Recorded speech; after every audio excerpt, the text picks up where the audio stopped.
Bueno, buenas noches, bienvenidos todos nuevamente a la Cátedra Lorencita Villegas.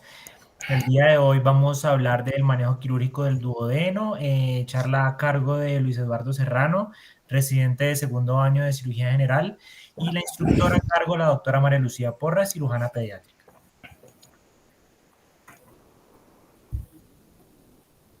No, buenas noches. No, mucho gusto. Ya como me comentó nuestro compañero Eri, mi nombre es Luis Serrano, soy residente de Cirugía General y esta charla la enfoqué junto a la doctora María Lucía Porras. Es una charla enfocada al manejo quirúrgico del duodeno, no con patologías específicas, sino un manejo en general, como qué hacer cuando se presenten ciertas situaciones y pues tengamos que, valga la redundancia, enfrentarnos a un duodeno. Rápidamente, porque es muy importante para poder comprender el manejo quirúrgico, hay que saber un poco de la embriología y de la anatomía del duodeno. Entonces, a tener en cuenta que lo forma la parte terminal, como se muestra en la diapositiva, del intestino anterior y la parte cefálica del intestino medio. Entonces, en la etapa embriológica, cuando el estómago rota, vamos a ver que el duodeno va a adquirir la forma de C que lo caracteriza y este va a pasar hacia la derecha y va a asumir una posición retroperitoneal casi en su mayoría. Solamente es intraperitoneal parte de la primera porción y parte de la cuarta porción. Esto junto al crecimiento de la cabeza, como ya lo mencioné, va a desviar el duodeno hacia el lado derecho donde va a permanecer por la adultez. Importante porque el duodeno es una estructura hartamente irrigado, porque va a estar irrigado, valga la redundancia, por ramas del tronco celíaco y por ramas de la arteria mesentérica superior. En cuanto a la anatomía, importante saber, el duodeno proviene del griego, que significa 12 dedos, es la traducción del griego, es el segmento inicial del intestino delgado. Este inicia a nivel del píloro y termina en el ángulo duodeno-yeyunal. Como ya lo mencioné, está adosado al peritoneo parietal posterior, por lo que es prácticamente un órgano fijo y adherido, y describe, como se ve en la imagen, una forma de anillo abierto hacia arriba y hacia la izquierda. En cuanto a las dimensiones, en promedio entre 25 a 30 centímetros. La primera porción mide aproximadamente 5 centímetros, la segunda porción mide más o menos 8 centímetros y la tercera y la cuarta en promedio más o menos 6 centímetros. En cuanto a la histología, vamos a ver que va a estar formado por 4 capas, una serosa que es prácticamente parte de la hoja visceral del peritoneo, una muscular que va a tener 2 capas, que es una capa superficial que es longitudinal y una capa profunda que es circular, una submucosa que es una capa mucho más gruesa y resistente y una mucosa que va a tener 2 tipos de glándulas, unas glándulas de Lieberkühn y unas glándulas de Brunel. Estas últimas son glándulas propiamente del duodeno, que está muy relacionado con lo que es la secreción de álcalis que compite con el ácido del estómago. Podemos diferenciar, como se ve en la imagen de la izquierda, 4 porciones. Una primera porción que también es denominada la porción superior, que es la que pues, va a continuar posterior al esfínter pilórico y posterior a la vena pilórica de Mayo. Este se encuentra más o menos, como se ve en la imagen, hacia la primera vértebra lumbar. Una segunda porción o porción descendente que se encuentra del lado derecho de la columna vertebral y va a ir más o menos entre L1 y entre L4. Muy importante esta porción porque va a ser la porción donde van a desembocar todos los conductos biliares. Una tercera porción, una porción horizontal que pues lleva una dirección completamente transversa, como lo vemos es anterior a la columna vertebral y está cruzada por todo el pedículo de la arteria mesentérica superior. Y por último, la cuarta porción o la porción ascendente, que esta porción vamos a ver que asciende del lado izquierdo de la columna vertebral, más o menos hasta L2, donde se continúa con el asa yeyunal. Como lo mencioné en la embriología, la irrigación va a estar dada por el tronco celíaco y por la arteria mesentérica superior. Estas dos arterias van a formar unos arcos pancreatoduodenales, unos arcos vasculares, un arco pancreatoduodenal superior y uno inferior. Como se ve en la imagen de la derecha, el pancreatoduodenal superior va a estar formado por una rama pancreatoduodenal superior derecha, que es rama de la gastroduodenal, y una pancreatoduodenal izquierda, que es rama de la mesentérica superior. Entonces se alcanza a ver el cursor. Y un segundo arco pancreatoduodenal, que va a ser el arco pancreatoduodenal inferior, que va a estar dado por una arteria pancreatoduodenal inferior derecha, rama de la gastroduodenal, y una izquierda inferior, que va a ser, vamos, la mesentérica superior. Muy importante porque en la patología del duodeno, lo que lleva más a la mortalidad y a la morbilidad son las lesiones vasculares, porque es un área altamente vascular, como se ve en la imagen de la derecha. En cuanto a la historia, hay que decir que el trauma duodenal es una patología, o el trauma, la patología duodenal es una patología reciente en la historia de la cirugía. La primera descripción que se tiene de un paciente manejado por trauma duodenal fue hecha por Larrey, que fue un cirujano francés, más o menos desde el siglo XIX, que describió en un libro una herida por una espada, el cual le determinó que era una herida del duodeno. Menciona que lo operó y que el paciente, tras una larga convalecencia, alcanzó a sobrevivir. Hay descripciones hacia 1869 del cirujano Herzer, que reparó exitosamente una perforación duodenal en una mujer de 35 años con trauma cerrado. Hacia 1901, Moningham realizó una gastrojejunostomía en un paciente con un trauma duodenal. Describe que aunque el paciente falleció, alcanzó una sobrevida de 104 días. Ya hasta esta época, como podemos ir viendo, pues el trauma duodenal tiene una alta morbimortalidad. Hasta 1903, un cirujano estadounidense llamado Summer realizó un abordaje posterior para hacer una reparación de un peritoneal. Lo que se describe que hizo fue que ocluyó el píloro con una bolsa de tabaco, pero igual pues, el paciente falleció. Hacia 1905 ya se comenzaba a hablar de la cirugía en dos tiempos, que comenzó a cambiar la historia de esta patología, y la serie más grande reportada de trauma duodenal hasta el momento es una serie de 118 pacientes que se dio en la Segunda Guerra Mundial. Otra patología que nos ayudó a comprender el manejo del duodeno fue la enfermedad acidopéptica, una enfermedad muy prevalente hacia el siglo XX, que aportó muchas técnicas quirúrgicas que más adelante pues se las voy a ir comentando.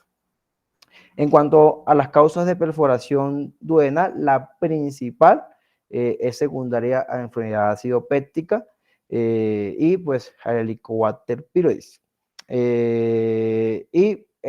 Están descritos estados hipersecretores como el síndrome de Solin-Ellison. También está descrito en pacientes con divertículos duodenales, los cuales aumentan la prevalencia, pacientes con isquemia intestinales, que puede producir isquemia duodenal, algunas enfermedades infecciosas y algunas enfermedades autoinmunes. También está descrito la perforación duodenal en la enfermedad inflamatoria intestinal, en patologías como la escleremia, la vasculitis y algunos tumores que pueden penetrar directamente pues, en el duodeno. Hay series de casos que describen perforaciones duodenales relacionados con la quimioterapia, sobre todo en pacientes con cáncer pancreático. También se han descrito perforaciones duodenales secundarios a obstrucciones por cálculos biliares. Otra etiología que ha venido tomando fuerza, sobre todo con el uso del manejo endoscópico, ha sido pues las perforaciones iatrogénicas, sobre todo post-CEPRE. Hay que tener en cuenta que es más prevalente que se presente una perforación en una CEPRE terapéutica que en una CEPRE diagnóstica. Sin embargo, la tasa es muy baja, sigue siendo muy baja, más o menos oscila la perforación duodenal en un 0,09% hasta un 1,67%. La imagen de la derecha, la clasificación de Stafford, que es una clasificación que nos ayuda a, pues, valga la redundancia, clasificar la perforación duodenal posterior a CEPRE. La tipo 1, como se ve en la imagen, son perforaciones grandes, que son grandes, generalmente laterales o mediales, que perforan la pared del duodeno. Esto generalmente es propiamente causado por el endoscopio. Encontramos perforaciones tipo 2, que son lesiones que son secundarias a la esfinterotomía o al precorte del esfínter. Encontramos lesiones tipo 3, que son lesiones propias del conducto biliar, como se ve en la imagen, y lesiones tipo 4, que son pasan asintomáticas, que son lesiones retroperitoneales. Otra causa de perforaciones iatrogénicas son las colelas. Bueno, se realizó una serie de 77.604 pacientes en la Universidad de Michigan, en Estados Unidos, en la cual solo se documentaron 12 lesiones duodenales secundarias a una colela, lo que equivale más o menos a un 0,015% del total de los pacientes. De estas lesiones biliares, estas dosis, las únicas dos causas que se les adjudicó a la lesión fue uno por térmicas secundarios al cauterio y dos por la disección cortante brusca, para tener en cuenta cuando se realizan las colelax. Y en cuanto al trauma, pues se puede ir en trauma cerrado, en trauma abierto, son lesiones muy infrecuentes, son más o menos del 10% de las lesiones de vísceras huecas posteriores a trauma son de duodeno. Si son lesiones, las lesiones aisladas son muy frecuentes y el 70% de los pacientes que se mueren por un trauma duodenal están asociados a lesiones vasculares. El trauma cerrado puede ser causado por una compresión directa o por compresión contra la columna vertebral secundaria a un aplastamiento, y también está descrito la lesión por el desaceleramiento, principalmente por el manubrio de la bicicleta. Y las lesiones penetrantes, pues puede ser por heridas de arma de fuego, por heridas de arma cortopunzante. Hay que tener en cuenta con estas lesiones sobre todo el trayecto de la herida, porque como les mencioné anteriormente, es muy raro una lesión aislada del duodeno. Para llegar hasta allá, previamente hay que lesionar otros órganos, ya que se trata de un órgano netamente retroperitoneal. Y en cuanto también está descritas las perforaciones secundarias a cuerpos extraños. Es muy raro porque generalmente los cuerpos extraños en este segmento de intestino pasan sin ningún problema. Pero hay que tener cuidado, como se ve en la imagen de la izquierda, que es una imagen de un endoscopio, con los objetos finos, los objetos afilados. Estos objetos tienen mayor riesgo de, pues, realizar una perforación. También está descrito las perforaciones por injertos vasculares que pueden llegar a formar fístulas y formar abscesos. Como les mencioné, la imagen de la izquierda es una extracción endoscópica de un cuerpo extraño puntiagudo en el duodeno. Y también encontré descripciones de perforaciones espontáneas, esto más que todo en los neonatos.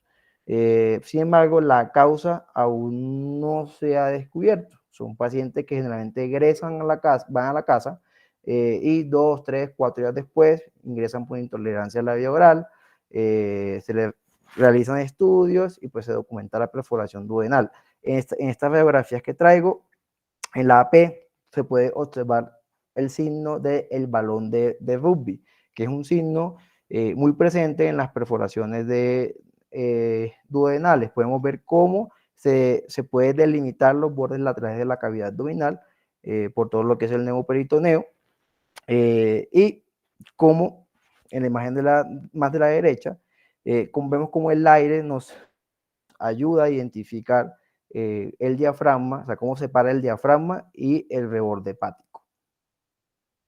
En cuanto a los métodos diagnósticos, no voy a hablar mucho de ellos, pero los más utilizados son en el trauma, el FAS. Sin embargo, hay que tener en cuenta que si cruzamos con una lesión aislada del duodeno, el FAS solamente es positivo en el 33% de los casos, o sea, van a quedar muchos pacientes por fuera. Y el gol estándar es el TAC de abdomen contrastado, sobre todo en pacientes estables que se puede hacer. Tiene una sensibilidad más o menos entre el 70 y el 90%. Podemos encontrar en estos pacientes engrosamiento de la pared duodenal, líquido periduodenal, líquido en las correas paretocólicas, sobre todo la derecha, disminución del diámetro del segmento duodenal, podemos encontrar coágulos y pues el neumoperitoneo.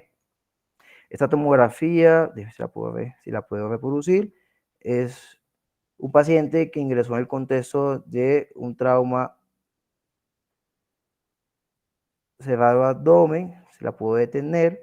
Como podemos ver, se alcanza a ver la extravasación del medio del contraste y cómo se ve una colección hacia el retroperitoneo.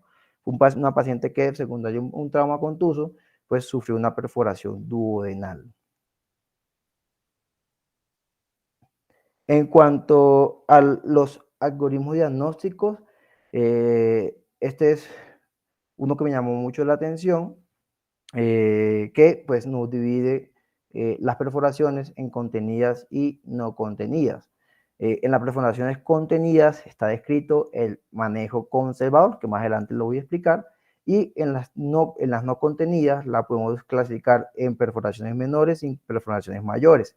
Las perforaciones menores se pueden manejar con fascias simples o vía endoscópica, que también más adelante se los voy a explicar. Y las mayores ya toca hacer procedimientos más complejos, como restitución del tránsito intestinal o reconstrucciones de la labor biliar, que más adelante la voy a ir mencionando. Esta diapositiva o este cuadro es la clasificación del trauma duodenal, que más adelante se la voy a relacionar con un algoritmo. Entonces, a grosso modo, el grado 1 son pacientes que tienen un hematoma que envuelve solo una porción del duodeno o tienen una laceración parcial no perforante.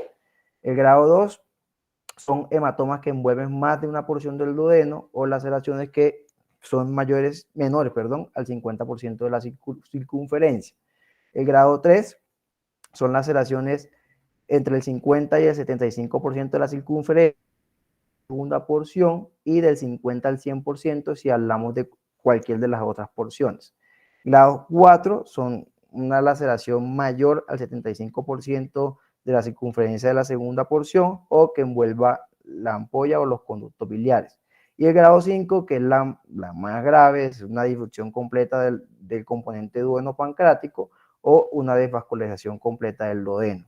Esto es un esquema sacado de Matos, es basado en trauma. Entonces podemos ver que pacientes estables, pues se les puede dar tiempo de estudiarlos, y pacientes inestables, pues hay que llevarlos a manejo quirúrgico. El Matos, estos tipos de enfoque de los pacientes. Si es un paciente con un trauma grado 1 o grado 2, si ese hematoma es un hematoma pequeño, se puede simplemente observar. Si es un hematoma mediano, ellos indican el paso de una sonda, hacer una yejunostomía con una sonda.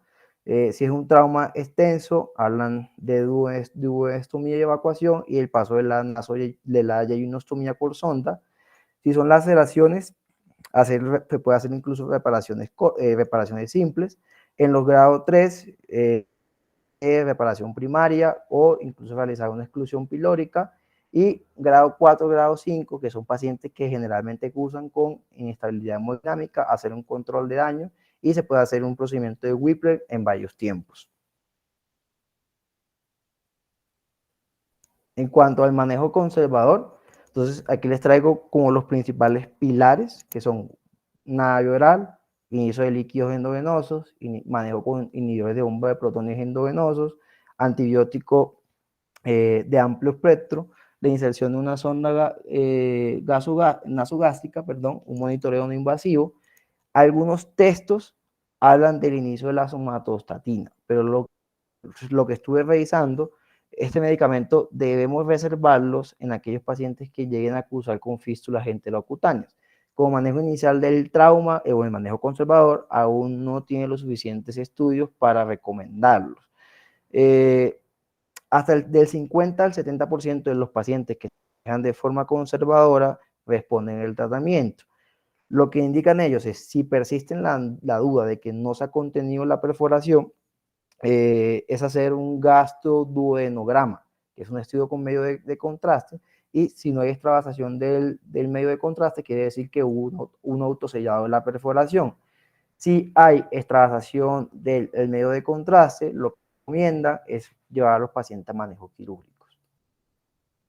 Otra opción que cada vez agarra más fuerza es el manejo endoscópico.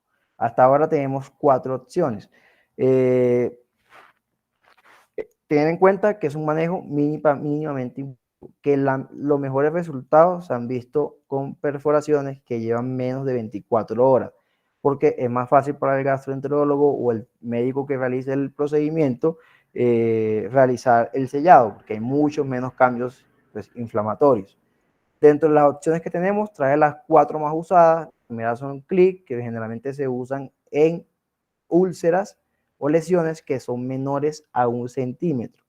En la segunda imagen es un instrumento que lo denominan trampa de ratón, que abarca mucho más tejido. Se puede utilizar, se puede utilizar en lesiones que van de 1 hasta 3 centímetros. En la tercera vemos en lo que son los endoluz con clis, que generalmente también se pueden utilizar en perforaciones que van de 1 a 3 centímetros y se usan cuando la trampa de ratón no está disponible, porque es un poquito más engorroso. Es colocar el endoluz y fijarlo con los clics, con los primeros que mencioné. Y por último, encontramos los stent autoexpansibles. Estos son más que todo utilizados, como se ve en la imagen, en patologías oncológicas. Son más de uso netamente paliativo. En cuanto al manejo quirúrgico, hay que tener muy presente la triada de la muerte: sangrado, acidosis, hipotermia y la coagulopatía, porque es algo que comúnmente nos vamos a enfrentar con pacientes con duodeno, que son pacientes que muchas veces van a presentar inestabilidad hemodinámica. Entonces, dentro de las prioridades, el control de la hemorragia de grandes vasos, el control de la hemorragia de órganos sólidos, control de la contaminación o la fuga de vísceras huecas y estabilización de traumas óseos mayores. Tenerlo muy presente porque, como les mencioné previamente, son pacientes que generalmente cursan con inestabilidad hemodinámica. Pues para poder manejar quirúrgicamente el duodeno, primero toca llegar hasta él. Es un órgano que, como ya he mencionado, es un órgano retroperitoneal, está cubierto por muchas estructuras y un órgano muy vascularizado.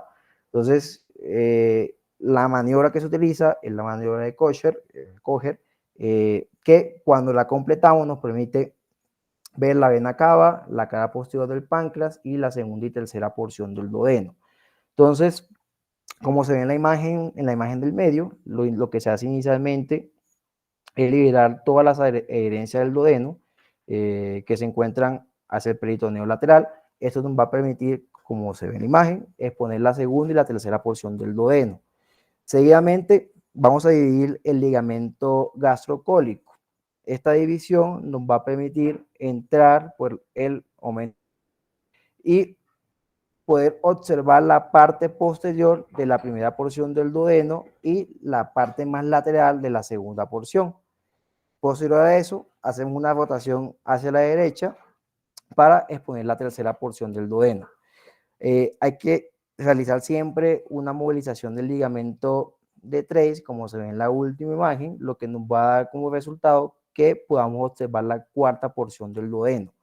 Lo que recomiendan es que con la mano izquierda se va a tocar la porción más transversal de la tercera porción del duodeno y con la mano derecha se va a tocar la porción que se encuentra, la cuarta porción que se encuentra es el ligamento de Treis, y la idea es encontrar las dos manos para poder palpar todo el duodeno. Si estamos frente a un trauma y sospechamos que hay lesión renal o hay lesiones vasculares como de la aorta, lo ideal es complementar esta maniobra con una maniobra de Katterbach, que nos va a permitir ver mejor los pedículos vasculares y ver el riñón derecho. Esta maniobra es muy importante porque va a ser el pilar para poder realizar todos los procedimientos quirúrgicos que les voy a hablar a continuación. Entonces, encontramos unos principios para el manejo quirúrgico del duodeno. Uno, evaluar la totalidad de la integridad del duodeno. Dos, la serosa del duodeno siempre debe cerrarse. Lo que recomienda es que se haga en 2 capas. Cualquier componente diferente a la serosa debe hacerse por capa y algunos autores recomiendan el uso de parches de serosa. Tener en cuenta que los drenes extraluminales van a incrementar esos y de fístulas. No se recomienda, a diferencia de otras asas intestinales, la descompresión intraluminal.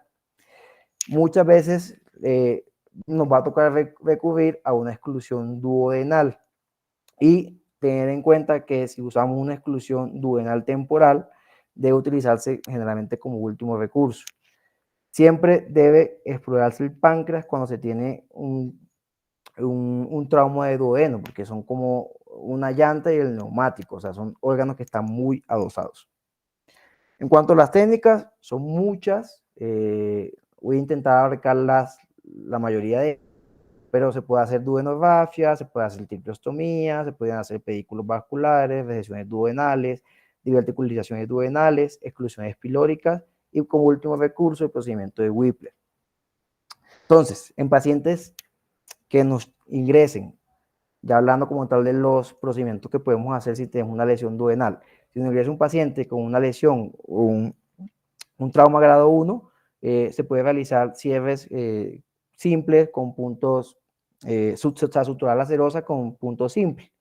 Lo ideal es que sean puntos invaginantes, o sea, hay que invertir los bordes de la herida. Entonces, si usamos puntos de Lemberg, tener en cuenta que son puntos seromusculares, que la aguja inicialmente debe pasarse de 8 a 10 milímetros del borde de la herida, que el siguiente paso de la aguja debe ser de 3 a 4 milímetros del borde del mismo lado de la herida. La siguiente aguja pasa al lado contrario, de 3 a 4 milímetros del borde y sale más o menos de 8 a 10 milímetros del paso anterior. Eso nos produce un punto invaginante o un punto de Lemberg. Si tenemos lesiones grado 2, en estas lesiones hay que tener en cuenta que siempre hay que debridar los tejidos y que se debe intentar realizar un cierre, generalmente en 2 capas, y que sea un cierre sin tensión. Idealmente se debe suturar de manera diagonal, no longitudinal, porque hay riesgo de estenosis del duodeno. Entonces, lesiones grado 1, cierre primario, lesiones grado 2, cierre primario también en 2 capas. Ya si tenemos lesiones grado 3 o si las perforaciones son mayores a 3 metros, debemos realizar resecciones intestinales y anastomosis terminales. Deben realizarse idealmente en 2 planos, como se ve en la secuencia que les traigo a coalición. Tener en cuenta, si la perforación es de la segunda porción del duodeno, esta resección y esta anastomosis no nos sirve. Y ahí tenemos que hacer otro tipo de procedimiento que más adelante les voy a ir contando.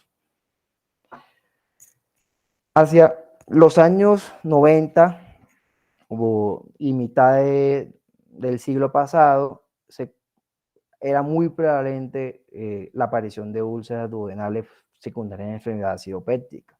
Entonces, como eran médicos o cirujanos que manejaban alto volumen de estos pacientes, se comenzó a utilizar el término de muñón duodenal difícil. Entonces, lo que se intentó en esa época fue intentar realizar resecciones amplias. ¿Sí? Bueno, lo que se intentó fue intentar no realizar las resecciones tan amplias e intentar realizar manejos un poco más sencillos. Uno de los procedimientos que salió en esa época fue el procedimiento de Eiselberg, que intentaba realizar este procedimiento, que se intentaba mostrar. Como se ve en la imagen de la derecha, lo que buscaba era no resecar la parte afectada. O sea, no se resecaba la parte afectada, sino que lo que se hacía era un cierre proximal del estómago, como se ve en la imagen, y se realizaba una anastomosis gastroyeyunal. Se realizó mucho en esta época, sobre todo en procesos ulcerosos estenosantes. Sin embargo, lo que se vio fue que como se dejaba gran parte del antro, hubo un incremento de úlceras gástricas recidivantes. por lo que el procedimiento con el tiempo se fue dejando de utilizar y quedó solamente indicado, que puede ser una alternativa, para pacientes que cursen con tumores gástricos distales que sean irresecables de manera paliativa. Otro procedimiento que se hizo muy popular para esta época fue el procedimiento de Bancroft. Fue un procedimiento descrito en Austria hacia 1918. Inicialmente lo que se realizaba era una exclusión del antro y se resecaba parte del estómago. Esto para evitar que hubiera recidivas ulcerosas. Con el tiempo, un autor que fue Finester, lo que hizo fue que modificó el procedimiento para hacerlo un poquito más seguro. Entonces, ¿en qué consta el procedimiento como tal de Bancroft? Inicialmente se hace una sesión del antro a 8 centímetros del píloro, como se ve en la imagen B. Siempre tener en cuenta que toca conservar la irrigación del mismo, o sea, toca conservar la arteria pilórica y la gastroepipilórica derecha. Posteriormente, se va a resecar la mucosa siguiendo todo el plano submucoso, que es lo que me parece más complejo del procedimiento. Entonces, como se ve en la tercera imagen, lo que se acaba creando es como un manguito, o sea, se crea un manguito sobre el píloro. Y este manguito se cierra, o sea, es un tipo de exclusión pilórica. Posteriormente se reconstruye con una anastomosis gastroyeyunal. Un procedimiento muy popular en la época, sin embargo, técnicamente me parece complejo, sobre todo la disección de la mucosa. Otro procedimiento utilizado para esta época fue la duodenostomía, un poco más sencillo. O sea, el principio de ellos es que si tenían un muñón muy fiable, que tenían dudas de que les fugara, pues le colocaban una sonda de drenaje justo en el muñón. Entonces, una opción era esta que les acabo de mencionar, una sonda justo en el muñón y pues hacer un cierre primario. Y la segunda era realizar el cierre, pues cerrar el muñón y tunelizar la sonda, así como la gastrostomía tipo Wiesel, lo que hacían era que hacían una tunelización de la sonda más o menos de 4 centímetros y alejado de donde se realizó el cierre primario, como se ve en la sonda en la mitad. Y cuando esterilizaban la sonda, como se ve en la tercera imagen, lo que llevaban era todo el píploro mayor y encapsulaban el duodeno. Ellos indicaban que esto ayudaba a disminuir la producción de fístulas. Un procedimiento hoy en día creo que con mucha controversia para poderlo realizar. Otro tipo de procedimiento es el procedimiento de Nissen, que es un procedimiento que se usaba más que todo en las úlceras penetrantes en el páncreas. Ten en cuenta que para poder realizarlo, ellos dejaban una sola condición, que era que la cara anterior del duodeno estuviera completamente íntegra. Estaban suturas en 3 planos. El primer plano, como se ve en la primera imagen, era realizar puntos separados en el borde anterior del duodeno, tomando los 2 bordes. El tercer plano se hacía una sutura de la cara externa del duodeno y del borde superior de la úlcera. Y el tercer plano era un plano prácticamente de refuerzo, que lo que hacía era suturar la cara anterior y pues que quedaba más hermético el cierre. Entonces lo que se hacía era usar la úlcera que se ha producido en el páncreas como parte de contención. Lo que ellos describían era que la fibrosis de la úlcera y la cápsula pancreática disminuía la incidencia de las fugas y posteriormente se cubría con aumento, se encapsulaba con aumento. Otro procedimiento también utilizados en las perforaciones con úlceras pancreáticas, perdón, es el procedimiento de Strauss. Para poder realizar este procedimiento, inicialmente tocaba canalizar la vía biliar. O sea, se hacía una coledocotomía, como se ve en la primera imagen, y se canalizaba la vía biliar. Segundo, se palpaba la sonda para localizarla y pues evitar lesiones de vía biliar, y se localizaba la úlcera como tal. Se disecaba toda la parte posterior del duodeno y se pasaba un catéter, como se ve en la imagen número 2, un hiladillo como reparo. Y posteriormente se hacía una sección del duodeno, como se ve en la tercera imagen. Pues por acá se hace la sección del duodeno posterior a la úlcera, y con bisturí frío, pues hacia la resección del duodeno posterior a la úlcera, y el extremo proximal de la úlcera lo protegían con gasas para evitar el sangrado, y se hacía un cierre distal del duodeno. O sea, era como separar la úlcera y preservar la parte proximal que tenía el drenaje biliar, y dejar un muñón de la parte distal del duodeno. Procedimiento también que en esta época pues se usa muy poca utilidad. Otro que también se describe es el triple bypass, que lo que hacían era colocar una sonda de gastrostomía, una sonda de yejunostomía, y una sonda de duodenostomía. Lo que se vio con este procedimiento en el transcurso del tiempo fue que no aumentó la sobrevida, pero sí hubo un aumento en la producción de las fístulas. Ya entrando a una técnica muy utilizada que se sigue usando en la actualidad, que es la exclusión pilórica. Existen varias modalidades de la exclusión pilórica. Las más utilizadas son la exclusión pilórica tipo Verne, que es la que les voy a hablar inicialmente, y la exclusión pilórica tipo Jordan. Entonces, la exclusión pilórica tipo Verne fue un procedimiento que fue descrito hacia los años 90, que lo que tiene como justificación de por qué se hace es que se evita el paso del contenido gástrico, lo que permite una cicatrización de las lesiones del duodeno. La indicación más común es en lesiones multipancreáticas, pero como les voy demostrando, la desventaja que tenía es que al realizar tantos procedimientos en un solo tiempo, aumentaba el tiempo de la cirugía, y pues que tocaba hacer una antrectomía con un anteosano. Entonces, los pasos, como se en la imagen de la derecha, primero se hace una sutura de la lesión a nivel del duodeno. Segundo, se hace una antrectomía con sutura mecánica con una gastroyejunostomía término lateral.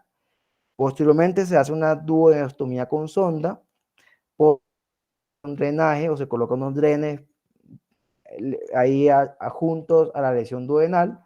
Se hace una vagotomía troncular y se deja un tubo en T en la vía biliar. O sea, es un procedimiento que demanda harto tiempo, por lo que con el tiempo se fue dejando de usar y se comenzó a utilizar el procedimiento de Jordan, que tiene las mismas indicaciones: lesiones duodenales múltiples y lesiones pancreáticas. La ventaja de este procedimiento es que es un procedimiento que es mucho más corto y pues tiene los mismos resultados, ya que el fin es el mismo.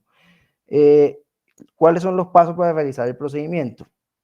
Primero, se realiza la movilización del duodeno con la maniobra de Kocher, como ya les expliqué anteriormente. Hay que palpar el píloro y vamos a realizar una incisión, como se ve en la imagen de la derecha, más o menos de 5 centímetros, que esté cerca del píloro, pero lo suficientemente alejado para que nos permita hacer la anastomosis. Vamos a colocar unos puntos de reparo, como si estuviéramos haciendo una gastrostomía. Entonces, sobre estos puntos de reparo vamos a retraer y vamos a hacer una incisión con electrobisturí. Con la parte posteriormente vamos a palpar el píloro, como se ve en la primera imagen, y lo vamos llevar hacia la incisión, lo vamos a retraer hacia la incisión, y de esta manera vamos a cerrar el píloro, como se ve en la imagen número 2. Ahí se va a completar la exclusión pilórica. Y posteriormente hacemos una anastomosis gastroyeyunal, completando así la exclusión pilórica. Ten en cuenta que dependiendo del tipo de lesiones que tengamos, podemos decidir si lo usamos con sutura absorbible o sutura no absorbible. Por ejemplo, si es una lesión pequeña y queremos que la exclusión sea por un periodo de tiempo corto, podemos realizar una exclusión con suturas como el Bicril, el cual se va a reabsorber más o menos entre los 12 y los 21 días en el estómago. Si no es así y queremos que la exclusión pilórica permanezca por mucho más tiempo, si hablamos de lesiones mayores, se puede realizar con Prolene. Ten en cuenta que siempre hay que hacer la exclusión pilórica, se recuerda que sea anticólica y que sea sin tensión. Y como le he mencionado, cuando hablamos de duodeno, lo ideal es hacer el cierre de este que sea siempre en 2 capas. Esta imagen que tengo acá es una alternativa que me pareció muy útil para realizar la exclusión pilórica tipo Jordan, y es que en vez de vertir el píloro, lo que se hace es que con una sutura mecánica realizamos un cierre con esta posterior al píloro. ¿Cuál es el inconveniente de este procedimiento? Porque sí suena mucho más fácil y técnicamente debe ser más fácil de realizar. Hay que identificar claramente el píloro, porque si realizamos el corte sobre el píloro o por encima del píloro, se va a seguir produciendo jugo gástrico y van a ser pacientes que van a estar propensos a producir úlceras refractarias. Pero sí me parece un método muy útil, que técnicamente me parece más fácil de realizar, que simplemente es realizar el corte con una sutura mecánica posterior al píloro. Siguiendo con algunas alternativas para el manejo, encontramos la reconstrucción del tránsito intestinal. Una de estas es el BIRRO 1, que idealmente fue el boom para el manejo de las úlceras duodenales, que lo que se realizaba era una recesión, como se ve en la imagen, del antro pilórico, y se hacía una anastomosis gastrodenal terminal. Como ventaja de este procedimiento es que fisiológicamente el paciente sufría pocos cambios, pero que se fue viendo con el paso de los tiempos, que como eran pacientes pues, que la mucosa se encontraba enferma, eran pacientes que tenían edema, que tenían cambios inflamatorios, que tenían procesos inflamatorios, que había deformación de los tejidos, lo cual dificultaba la validación de la anastomosis, incluso dificultaba realizar sin tensión. Y se vio que hasta el 10% de estos pacientes presentaban úlceras marginales, lo cual fue llevando a que este tipo de reconstrucción, tipo 1, se fuera dejando de utilizar en los pacientes con úlceras duodenales. Y se comenzó a usar otro tipo de reconstrucción, que fue la reconstrucción tipo Billroth 2, que aunque tiene mayores cambios fisiológicos, nos tiene mayores garantías al momento de hacer la anastomosis. Idealmente realizarlo en pacientes con patología duodenal, hablando de úlceras, que también tengan patología gástrica, porque pues podemos matar 2 pájaros en un solo tiro. ¿Cómo se realiza la reconstrucción Billroth 2? Siempre hay que identificar, como se ve en la primera imagen, la arteria y la vena gástrica, gástrica izquierda, perdón, las cuales las vamos a ligar. Vamos a realizar, como se ve en la segunda imagen, un corte de más o menos el 50% del estómago y se va a nivel de la primera porción del duodeno. Vamos a hacer un cierre primario de la primera porción del duodeno, puede ser con sutura mecánica o puede ser de forma manual. Posteriormente a esto, vamos a elevar, como se ve en la primera imagen, una asa de ayuno proximal. Esta, idealmente, elevarla de manera antecólica y se va a realizar una anastomosis gastro, que la podemos realizar con sutura mecánica o se puede realizar manualmente. Idealmente realizarla en 2 capas, si lo hacemos manualmente, como se ve en la imagen. Y así queda realizada la reconstrucción tipo Billroth 2. Otra opción que tenemos son las reconstrucciones en Y de Rose.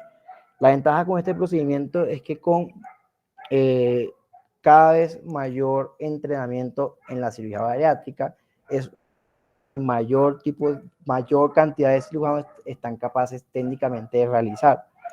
En este procedimiento, inicialmente, como se ve en la primera imagen, vamos a dividir todo el epiplón, hasta que lleguemos más o menos hasta la unión con el mesocolon transverso.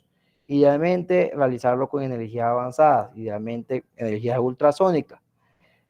Posterior a esto nos va a permitir que podamos elevar el asa de Rose o el asa el asa intestinal, la podamos elevar de manera más fácil y sin tensión.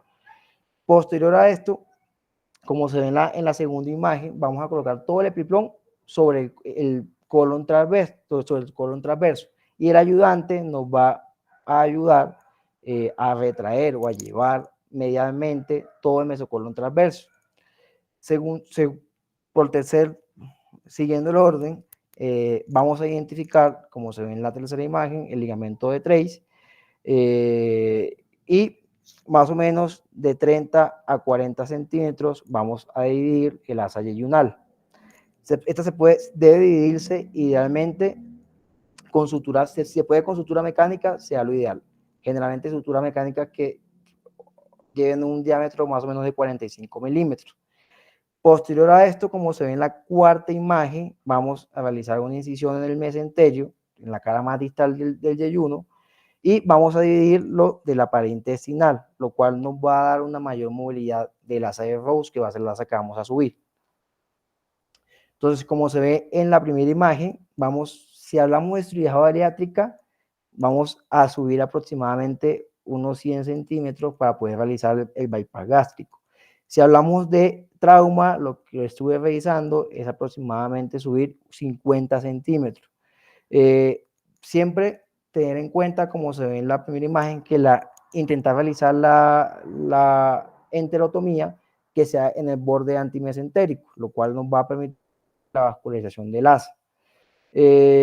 Posteriormente vamos a subir el asa y vamos a realizar, como se ve en la imagen, la anastomosis gástrica. ¿Cómo la realizamos? Idealmente con sutura circular, como se ve acá. Aquí identificamos la primera imagen, identificamos el ángulo de His con energía ultrasónica, intentamos liberarlo del ligamento gastrofrénico, como se ve acá, y creamos el pouch gástrico, como se ve en la primera imagen. Esto idealmente se crea con una sonda con balón que le vamos a inflar de hasta 20 centímetros de agua. Posteriormente que creamos el pouch gástrico, idealmente con sutura mecánica circular, vamos a realizar, como se ve acá, la anastomosis gastroyeyunal. En las revisiones que estuve viendo, lo que recomienda es hacer un refuerzo de la anastomosis gastroyeyunal, pero si tenemos la confianza, ya tenemos la experiencia, solamente con la sutura mecánica va a bastar. Por último, vamos a hablar de las reconstrucciones de la vía biliar. Estas reconstrucciones quedan para traumas ya mucho más severos, traumas grado 4, grado, en los que como tal ya hay lesión de la vía biliar. Uno de los procedimientos que podemos usar es la coledocoduodenostomía. Este procedimiento queda sobre todo reservado cuando hay lesión solamente de la ampolla. Este tipo de lesiones generalmente están más relacionados con traumas contusos, traumas de desaceleramiento. Como la segunda porción del duodeno es una porción netamente retroperitoneal y fija, los conductos biliares son algo móviles. Cuando hay lesiones por desaceleración, se puede haber lesión como tal de la ampolla. Entonces, en este tipo de casos, podemos utilizar la coledocoduodenostomía. Este procedimiento, lo que se realiza, como se ve en la imagen, se identifica la vía biliar principal sobre el colédoco, sobre la cara anterior. Vamos a realizar una coledocotomía y esta debe ser lo suficientemente amplia, lo que recomienda es que sea más o menos de unos 2 centímetros, y después con sutura mecánica o con sutura manual, vamos a realizarlo con suturas absorbibles, idealmente con Vicryl 4.0, se realiza una anastomosis, idealmente en una sola capa. Este procedimiento es un procedimiento muy complejo. ¿Por qué? Porque los conductos biliares, al tratarse de patología benigna, se van a encontrar dilatados, o sea, van a ser conductos biliares que están de un diámetro normal. Entonces, uno, encontrarlo va a ser difícil, y dos, realizar la anastomosis va a ser bastante complejo. Entonces, tenerlo en cuenta, generalmente son procedimientos que realizan médicos o cirujanos altamente entrenados, o sea, cirujanos, sobre todo hepatobiliares. Otro tipo de procedimiento que podemos realizar es la hepaticoyeyunostomía. Entonces, uno, siempre hay que identificar el conducto hepático común, como se ve en la primera foto. Entonces, una vez identificamos el hepático común, realizamos la de la vía biliar y realizamos un cierre del colédoco. Posterior a esto, como ya lo expliqué, vamos a crear una Y de Rose. Aquí lo diferente es que la rama de Rose, que idealmente debe ser una rama retrocólica, como se ve en la tercera imagen, la vamos a anastomosar con, como vemos acá en la cuarta imagen, la vamos a anastomosar con la vía biliar, o sea, con el conducto hepático común. O sea, lo que doy de una Y de Roux normal es que la anastomosis de la asa de Roux se va a hacer con el conducto hepático común. Y por último, el procedimiento más complejo, que es el procedimiento de Whipple, también denominado la duodenopancreatectomía cefálica. Las indicaciones para este procedimiento generalmente son pacientes que están muy malos, pacientes críticos, pancreáticas o retropancreática que sea masiva, con lesiones irreparables de la cabeza del páncreas, con lesiones del conducto pancreático principal, una abulsión completa de la ampolla de Vater o una destrucción de la segunda porción del duodeno. Ten en cuenta que vamos a quitar varios órganos, es un golpe metabólico grande para los pacientes. Es más, está descrito que en pacientes críticos realizar este procedimiento en varios tiempos. Si no tenemos experiencia realizándolo, con estos pacientes, pues combatir la triada de la muerte, empaquetar el paciente y remitirlo a un centro de alta experiencia, un centro que tenga experiencia haciendo el procedimiento. Es un procedimiento que está indicado sobre todo en el trauma grado 5. Entonces, como les digo, estabilizar el paciente y después hacer la reparación en varios tiempos. ¿Qué se quita y qué se reconstruye? Entonces, en este procedimiento se quita inicialmente el antro gástrico.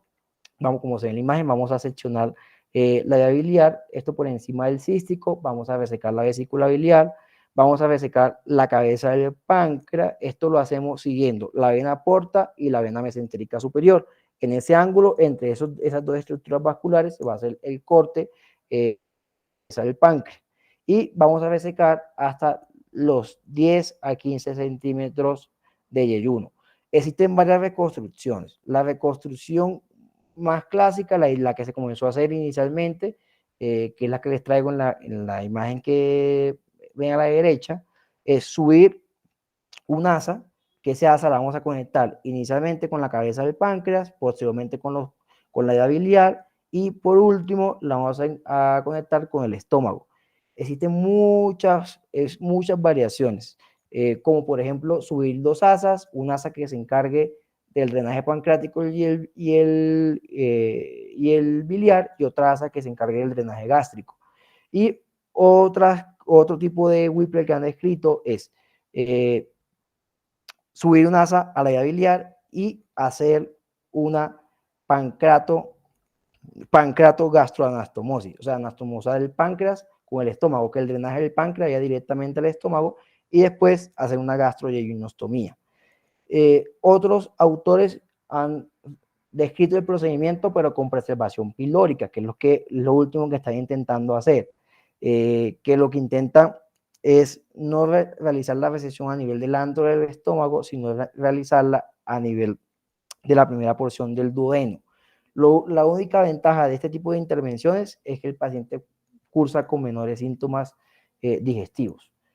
Como les mencioné anteriormente, es un procedimiento complejo, idealmente dejarlo para centros de alta experiencia, tiene una alta tasa de morbilidad, de mortalidad, perdón, y si el paciente cuenta con inestabilidad hemodinámica, se puede realizar incluso en varios tiempos.